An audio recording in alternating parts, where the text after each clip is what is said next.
happened a couple of years ago, and a friend recently reminded me of it when we were swapping crazy mother-in-law stories. So now I'm wondering if I was in the wrong. I have sole custody of my children, and my ex and his family live about a 9-hour drive away. I live in an apartment complex that is not gated. Anyone can drive onto the property, but they cannot get into the buildings without a key. A few months before any of this happened, his mom asked for my address so she could mail some things to the kids, and I stupidly gave it to her. One morning around 9, someone started knocking on my bedroom window. I peeked through the bottom of the blinds and could only see a pair of sneakers. When I raised the blinds a little more, I made eye contact with my ex's mom pressed up against the glass.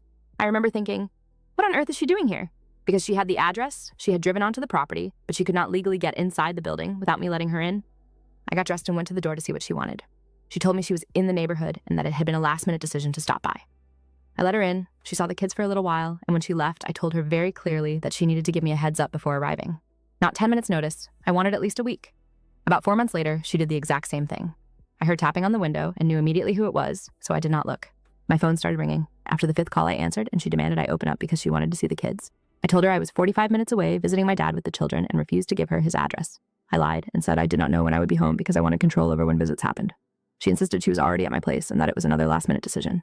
Then my phone started blowing up with texts from my ex demanding I let his mom see the kids.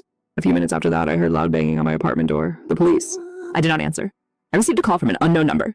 It was a police officer saying he was there to perform a welfare check because my ex's mom had not heard from me in 3 days and was extremely worried. The officer also told me that it was illegal not to answer the door when an officer knocked. I told him the truth. I had just spoken to her, she had shown up unannounced, and I had made it clear she was not to do that anymore. I said I was out with family and would not rush back because she decided to drop by. Afterward, my ex called me an AH and accused me of making his mom drive all that way for nothing.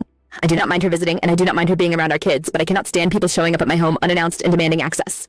It felt like she was trying to take control and treat my life like her own, and I set a boundary. Was I unreasonable for refusing to open the door and for lying about being home to keep control of the situation?